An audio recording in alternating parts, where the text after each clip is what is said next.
For nearly 100 years, the mystery of Anjikuni village has confused historians and scared storytellers.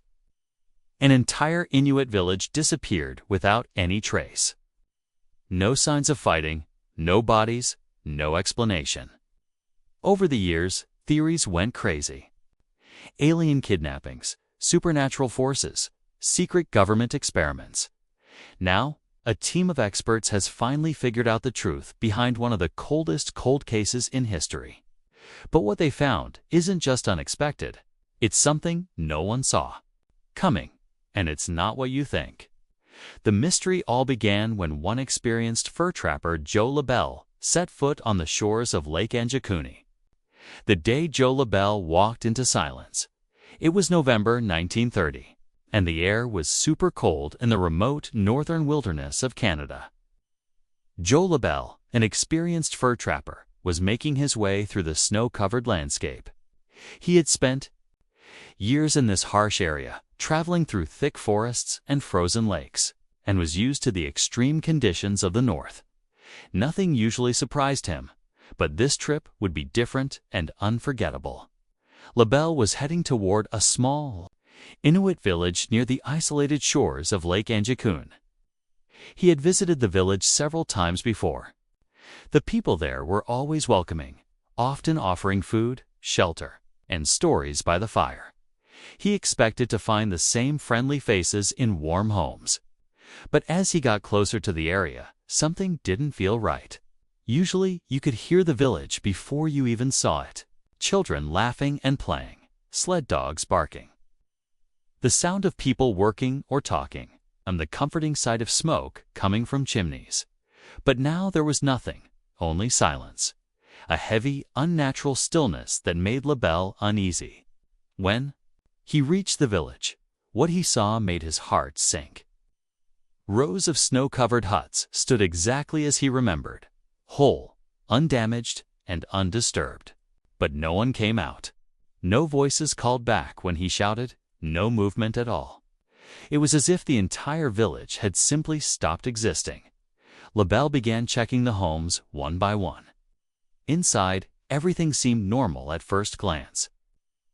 Cooking. Pots still hung over fireplaces, though the fires were cold and dead. In some huts, food had been left out as if someone had been preparing a meal. Clothing lay folded neatly or half sewn on tables untouched. Tools and hunting gear were in place, and cups filled with frozen tea sat waiting to be drunk. It looked like everyone had just stepped outside and would return any moment, but no one ever did. Then LaBelle made a horrifying discovery. Behind the homes, he found the village's sled dogs. They were still tied to their posts, but all of them were dead. The animals had clearly starved, their bodies frozen stiff in the cold. This was especially disturbing. In the Arctic, sled dogs were crucial to survival. They were often treated with the same care and respect as family members. Abandoning them would be unthinkable.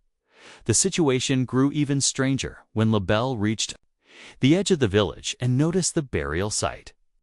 One grave had been disturbed, but not in the way an animal might dig. The circle of stones that marked the grave was still perfectly arranged, undisturbed. Yet the earth had been opened and the body was missing. There were no footprints, no claw marks, no explanation. By now, LaBelle was deeply unsettled. He had seen many strange things in the wild, but nothing like this. An entire community had vanished without warning or sign of struggle. There was no blood, no destruction, no clear cause, just emptiness. Frightened and confused, LaBelle didn't stay any longer than he had to. He quickly gathered himself and traveled to the nearest telegraph station several miles away. There he sent an urgent message to the Royal Canadian Mounted Police, RCMP, reporting everything he had witnessed. The silent homes, the untouched meals, the dead dogs, the opened grave, and the complete disappearance of every man, woman, and child in the village. When the RCMP arrived to investigate, they found the scene just as LaBelle had described. But instead of answers, they only found more questions. the investigation that raised more questions than answers. The RCMP wasted no time once they received the report. A team was put together within hours and sent straight to Anjikuni Lake. The trip to the remote village was long and harsh, cutting across frozen terrain and deep snow. But the team was determined to find answers. When they arrived, the scene was even more unsettling than they had expected. The entire village was completely deserted. But what truly puzzled the investigators was the lack of any signs of panic or struggle. There were no footprints leading away, no broken belongings, no blood, and no signs of a quick escape or attack. It was as if the villagers had simply disappeared into thin air. During their first night at the site, several officers on watch duty reported seeing strange lights on the distant horizon. These were not the usual green or red streams of the northern lights. Instead, they described a series of glowing blue orbs that moved in ways none of them had ever seen.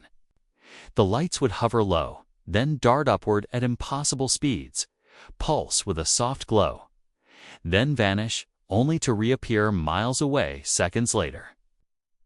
One officer noted that the lights seemed to be watching them. Over the following days, the RCMP conducted a full search of the surrounding land. They combed the snow-covered woods, nearby hills, and even sections of the frozen lake. They brought dogs to help detect scents or signs of people. Still, they found nothing. No tracks, no tools, no supplies taken or dropped.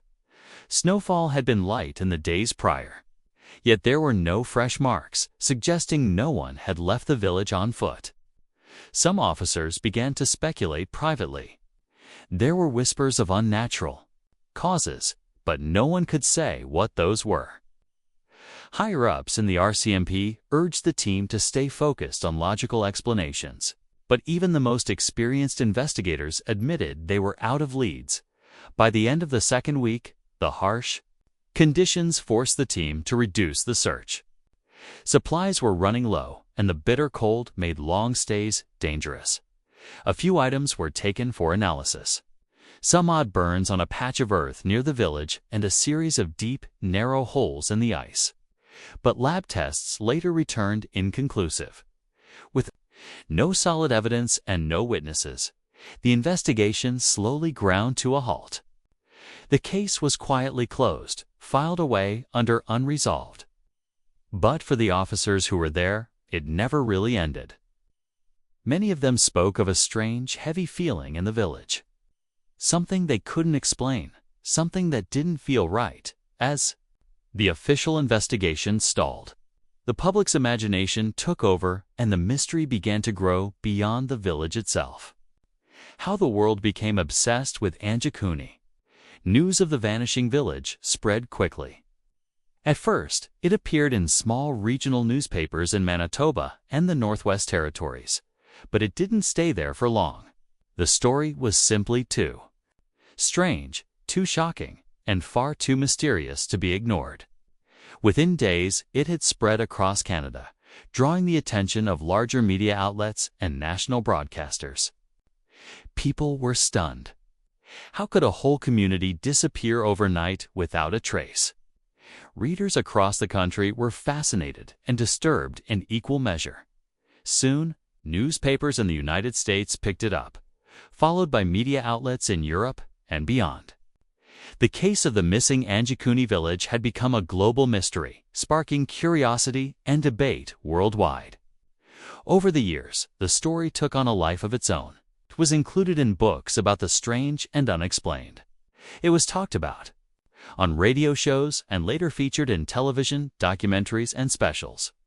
Some writers, like Charles Fort and later Nigel Blundell, helped push the story into the spotlight. They included it in collections of bizarre disappearances and unsolved cases, elevating it to almost legendary status. As the story was retold over and over, details began to change and evolve. In some versions, the number of missing people was said to be in the hundreds, even over 1,000. One popular claim was that all the graves in the village cemetery had been dug up. Though the original report by Joe Labelle only mentioned one disturbed grave. The mystery grew. Folk musicians wrote songs about the village. Fringe theorists and conspiracy groups latched onto the tale, offering wild ideas and guesses.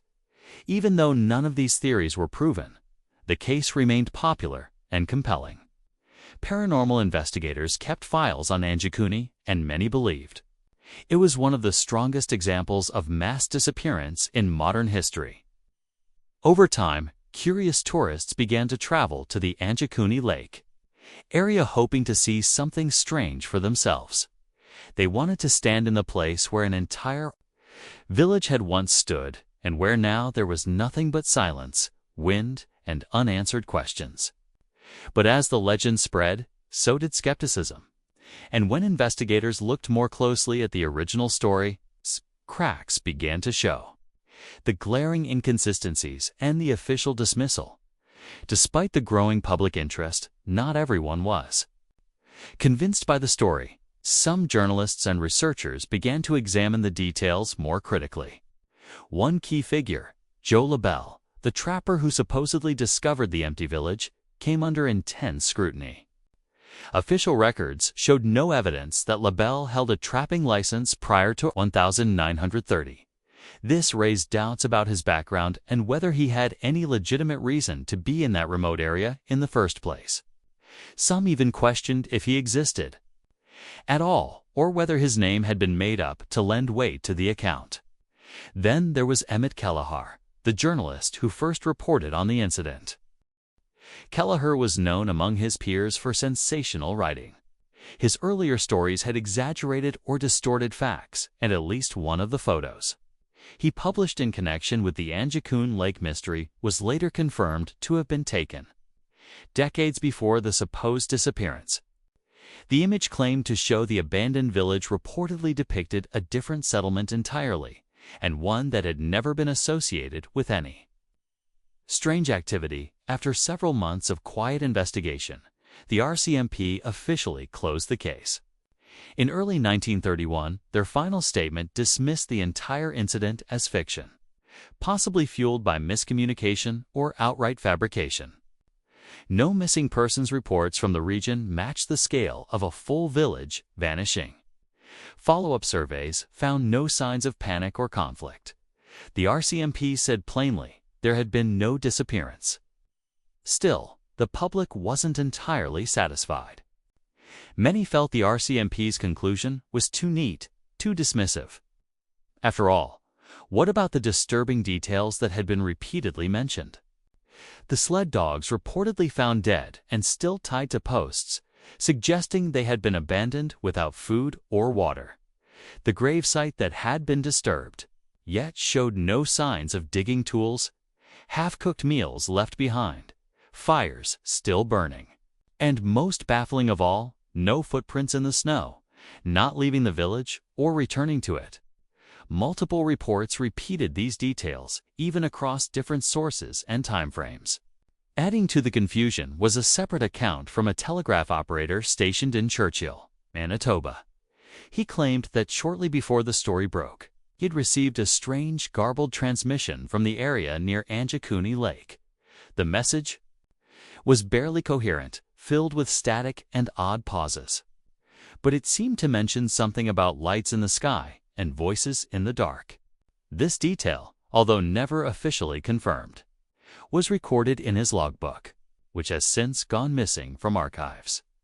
Skeptics argue that stories like this often feed on their own mystery, but believers insist that too many small pieces line up. And why, if it was just a hoax, has the RCMP refused to release all their investigation files to this day? And in that space between belief and disbelief, dozens of wild theories emerged, each trying to make sense of what seemed impossible. Theories that tried and failed to explain it all. For decades, the mystery surrounding the village at Anjikuni Lake has captured imaginations and stirred endless debates. Some people believe the villagers had been struck by a fast-moving disease. According to this idea, the illness must have been serious enough to cause panic. The community, fearing for their lives, may have fled quickly, hoping to avoid infection or to find help elsewhere. But this theory raises immediate problems. If there had been a medical emergency, why would people have left behind food still cooking, belongings still in place, and tasks left unfinished? Why wouldn't they have taken supplies, clothing, or weapons, essentials, in such a harsh environment? Most of all, if they had run, where did they go? As more practical explanations failed to hold up under scrutiny, more bizarre theories began to take over. One of the most popular among these was the idea of alien abduction. It seemed far-fetched to some, but others pointed to the mysterious blue lights that were reportedly seen in the sky above Anjikuni Lake around the time of the disappearance. These lights were described as pulsing, almost alive, moving in strange patterns across the night sky. To those who already believed in extraterrestrial encounters, this detail stood out. It perfectly fits the narrative of sudden, unexplainable disappearance. If an advanced alien force had taken the villagers, it could explain why nothing was disturbed. Then came the theories involving top-secret military experiments.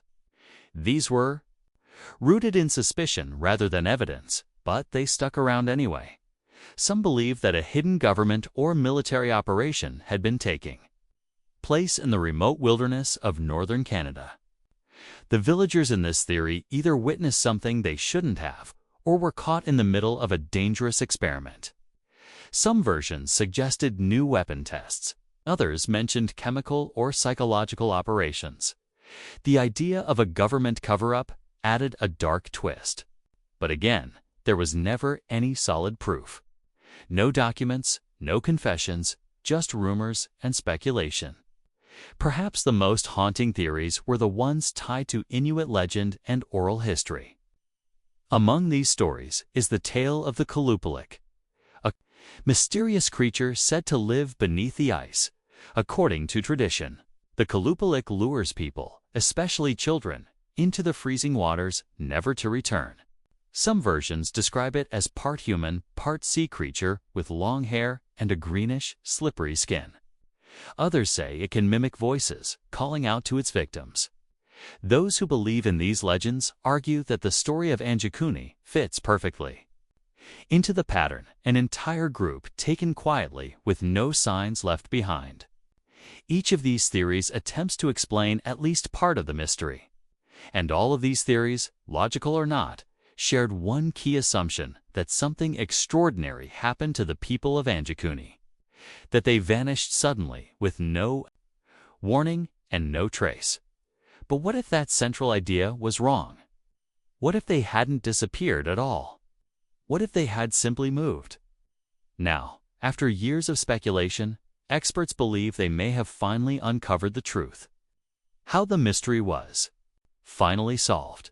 In 2023, a quiet but determined group of northern archaeologists and Inuit historians reopened the Anjikuni village mystery. They weren't interested in repeating old rumors about ghosts, aliens, or other strange forces. Instead, they focused on something far more grounded: evidence.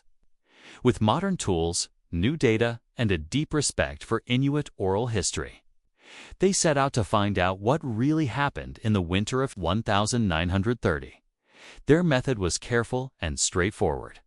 First, they returned to what was known, the location of Anjikuni Lake, the rough timeline of the event, and the details from the original RCMP report. Then, they brought in layers of new information, decades of Inuit land use maps built through years of collaboration with elders and community researchers were digitally overlaid onto modern GIS terrain models and aerial scans. What they saw surprised everyone. Within a 50-kilometers radius of the lake, several unmarked cultural sites began to emerge. These included remains of abandoned camps, stone tent circles, and old hearth pits. Clear signs that people had once lived, traveled, and gathered in those places. In late 2024, the team returned to the area with cutting-edge technology. Ground-penetrating radar, GPR, and drone-mounted thermal imaging. One site stood out immediately under the snow near a frozen inlet. They found evidence of a semi-permanent settlement that had not been used in decades. Careful excavation revealed traditional Inuit tools, a small fire pit, and, most intriguingly, a piece of hide with intricate stitching. When compared to museum samples from the 1920s Anjikuni region, the patterns matched. At the same time, a team of oral historians interviewed Inuit elders across several communities. The elders shared vague but consistent memories passed down over generations. Stories of a desperate migration during a particularly brutal winter. While none mentioned Anjikuni Lake by name, they spoke of entire families leaving inland hunting grounds driven by starvation, early ice up, and a sudden disappearance of game. According to these accounts, the people had to make impossible decisions. They left behind their sled dogs who were too weak to travel and had no food to survive the journey. They abandoned personal belongings to travel lighter and faster. Fires were left smoldering and meals half prepared because when the lake ice cracked unexpectedly beneath the shoreline, it signaled the final warning. They had to move now or risk being sealed in. Meanwhile, climate historians dug into old weather records. What they found confirmed the worst. The winter of 1929 to 1930 was one of the harshest in recorded northern Canadian history. Caribou migration patterns had shifted, likely due to sudden climate changes. Fishing areas froze early, diseases were spreading. Trade posts were fewer and farther apart. It was the kind of winter that forced isolated groups to move fast or die trying. Even one of the most puzzling details, the so-called disturbed grave, found its answer in cultural context. Inuit elders confirmed that exhuming a body was not an act of desecration, but reverence. The body of an elder or spiritual figure might be relocated during a migration, so their presence would continue to guide and protect the community. What no Inuit observers thought was strange or sinister was, in truth, a traditional act of respect. And those mysterious blue lights, Arctic scientists explained they were likely light pillars. A natural phenomenon caused by ice crystals suspended in the atmosphere reflecting ground lights or moonlight. While rare, they're especially visible during extreme cold, exactly the conditions that gripped Anjikuni that winter. To unfamiliar eyes, they might appear to hover or pulse, giving rise to decades of UFO speculation. When the researchers put all the findings together, the physical evidence, the oral histories, and the climate data, the truth became clear. The people of Anjikuni hadn't vanished. They had left with purpose and urgency. They likely split into smaller family groups and made their way south or west, merging into other Inuit communities. Over time, their identity may have faded into the broader tapestry of northern life. Their story buried beneath snow, silence, and myth. Their dogs, homes, and belongings weren't forgotten. They were